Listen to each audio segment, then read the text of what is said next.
Hello friends, welcome to my YouTube channel learning GK03। दोस्तों, आप सब कैसे हैं? आई होप आप सब अच्छे होंगे। तो दोस्तों, आइए आज के वीडियो में शुरू करते हैं भारतीय भूगोल का MCQs क्वेश्चंस, जो कि काफ़ी इम्पोर्टेंट है तमाम कॉम्पिटिटिव एग्ज़ाम के लिए। तो आइए देखते हैं पहले क्वेश्चन। राज्य और उसकी राजधानी का सही जोड़ा बताइए।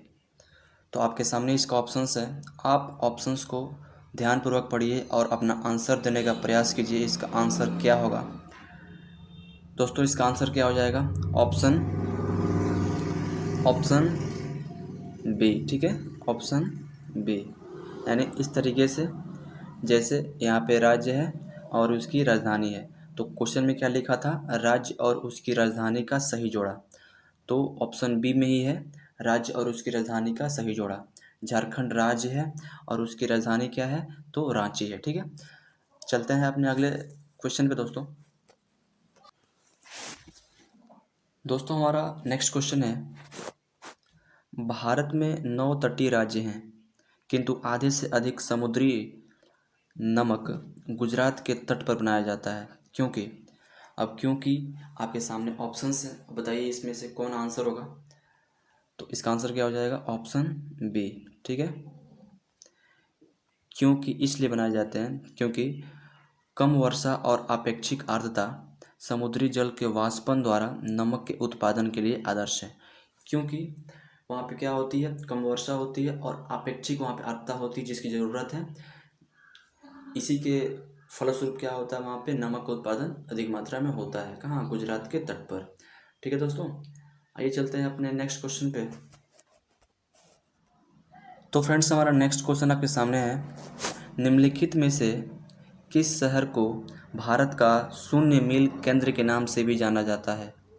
निम्नलिखित में किस शहर को भारत का शून्य मील केंद्र के नाम से भी जाना जाता है? तो इसका आंसर क्या होगा? अगर आपने पढ़ाई की है तो आप आंसर जानते होंगे, और अगर आप आंसर जानते हैं तो अपना आंसर कमेंट कर सकते हैं, कमेंट के माध्यम से दे सकते हैं। तो इसका आंसर क्या हो जाएगा बताइए दोस्तों? इसका आंसर हो जाएगा ऑप्शन सी। ठीक है, यानी नागपुर। ठीक है, यानी भारत का शून्य मील केंद्र के नाम से भी कौन जाना जाता है?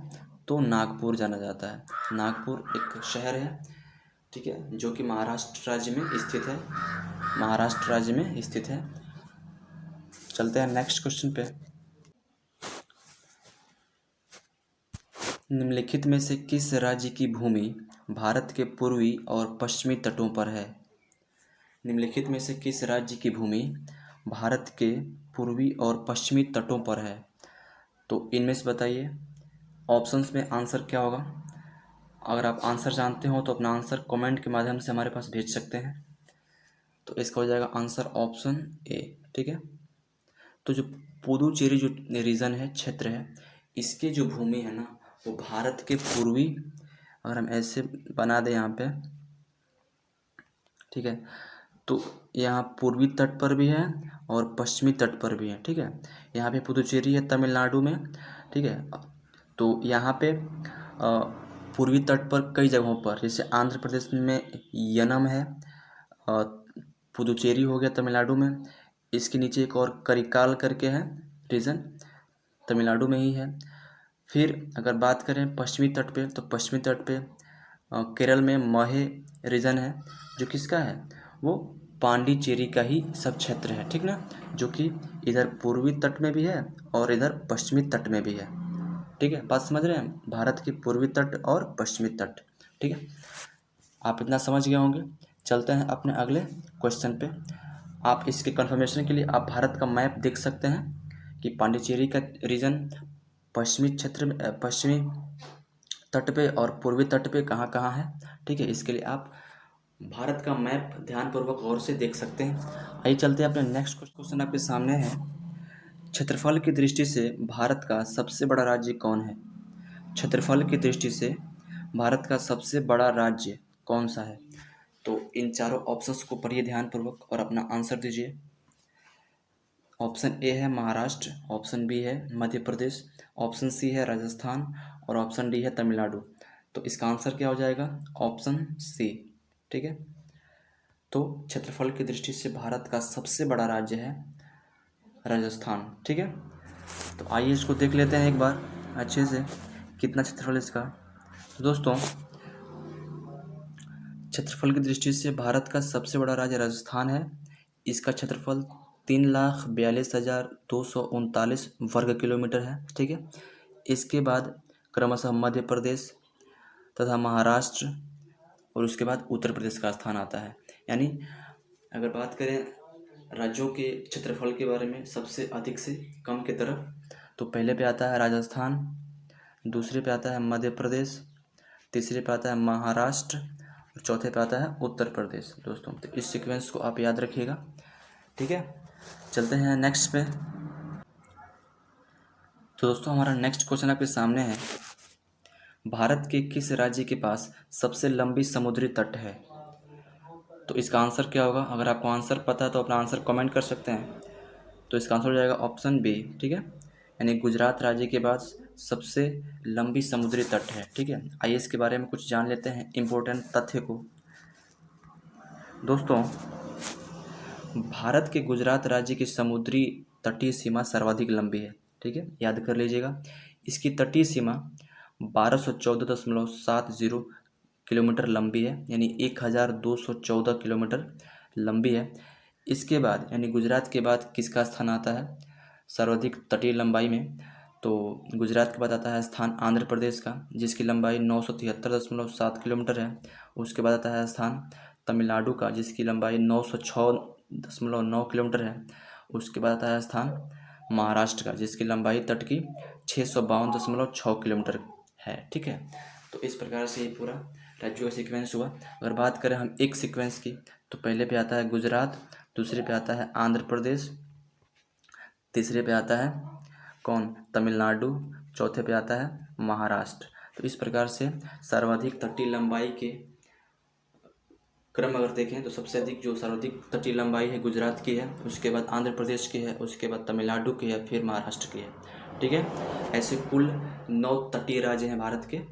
ठीक है, जिनका तट सागरों से लगता है। आइए चलते हैं नेक्स्ट क्वेश्चन पे।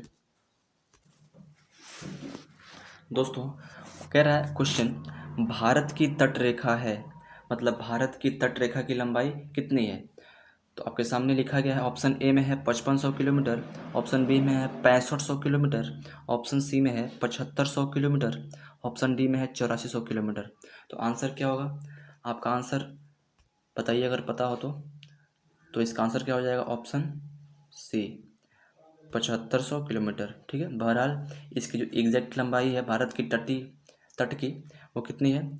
तो वो 7516.6 किलोमीटर है।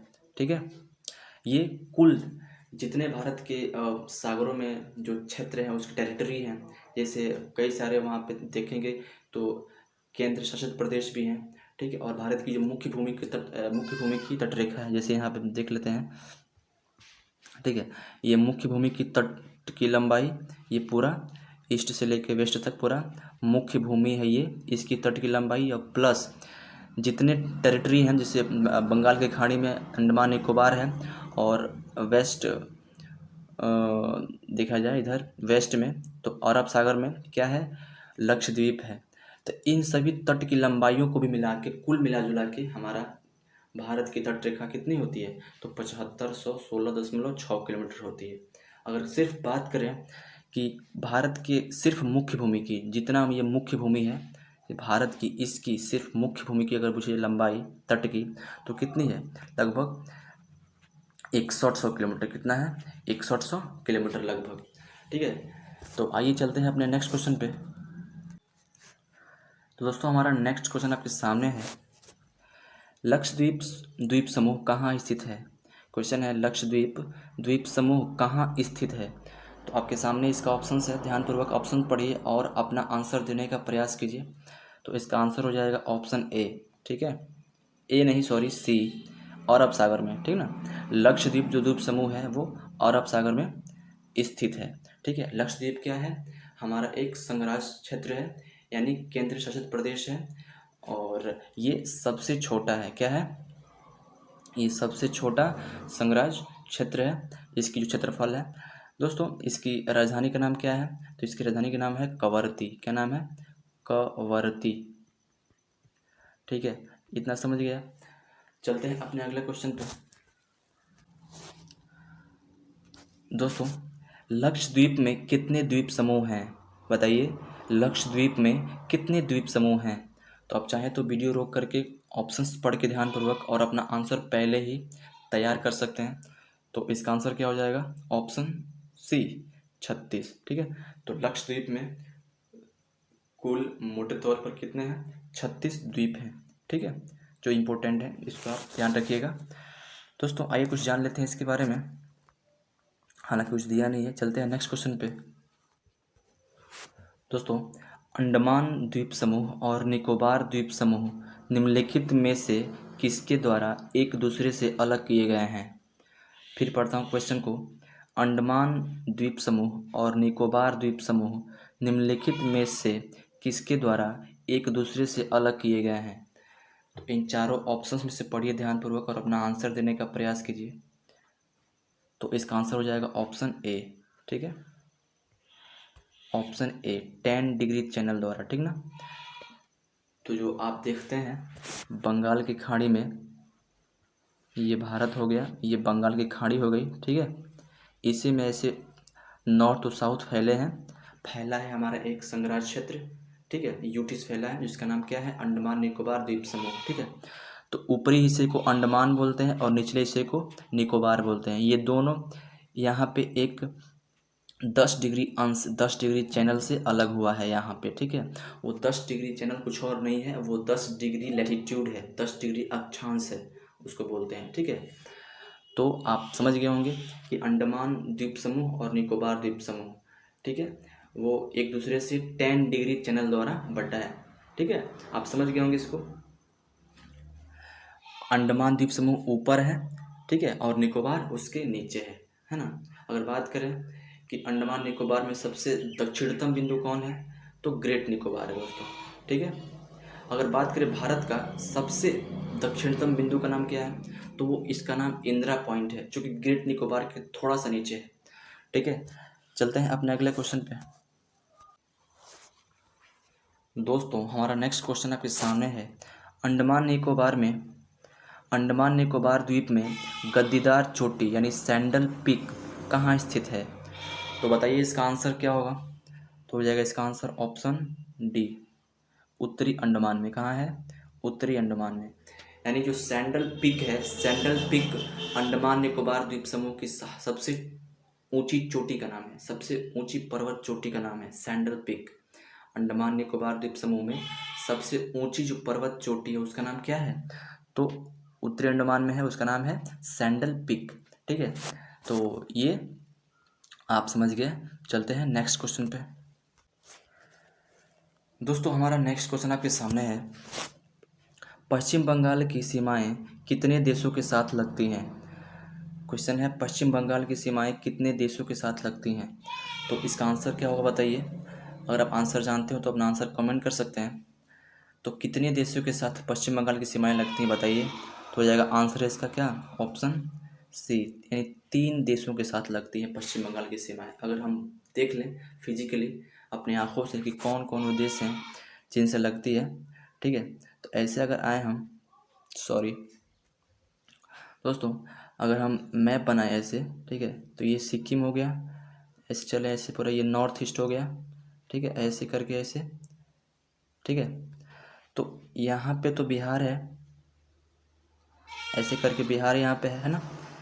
और यहाँ पे नीचे ना, यहाँ पे तो इतना में जो बना रहा हूँ इधर, ये झारखंड हो गया ये वाला रीजन।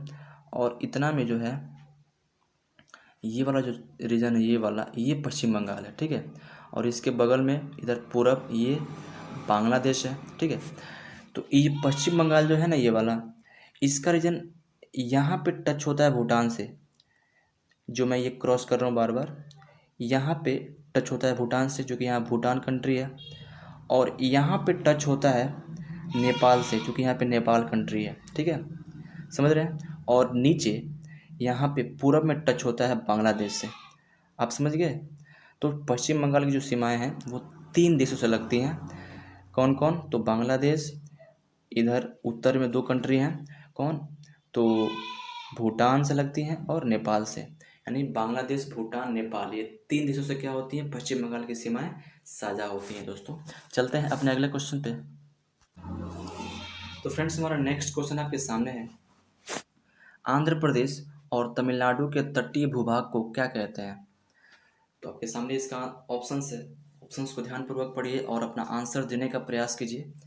तो इसका आंसर हो जाएगा ऑप्शन बी, कोरोमंडल तट कहते हैं। ठीक है, यानी आंध्र प्रदेश और तमिलनाडु के तटीय भूभाग को क्या कहते हैं, कोरोमंडल तट कहते हैं। जैसे यहाँ पे आप देख लीजिए, मैं बना देता हूँ मैं प्रायद्वीपीय भारत का। ठीक है, यहाँ पे तो तमिलनाडु है और यहाँ पे आंध्र प्रदेश है। जो ये तट है ना, ये वाला तट जो तटीय भूभाग है, इसी को बोलते हैं कोरोमंडल।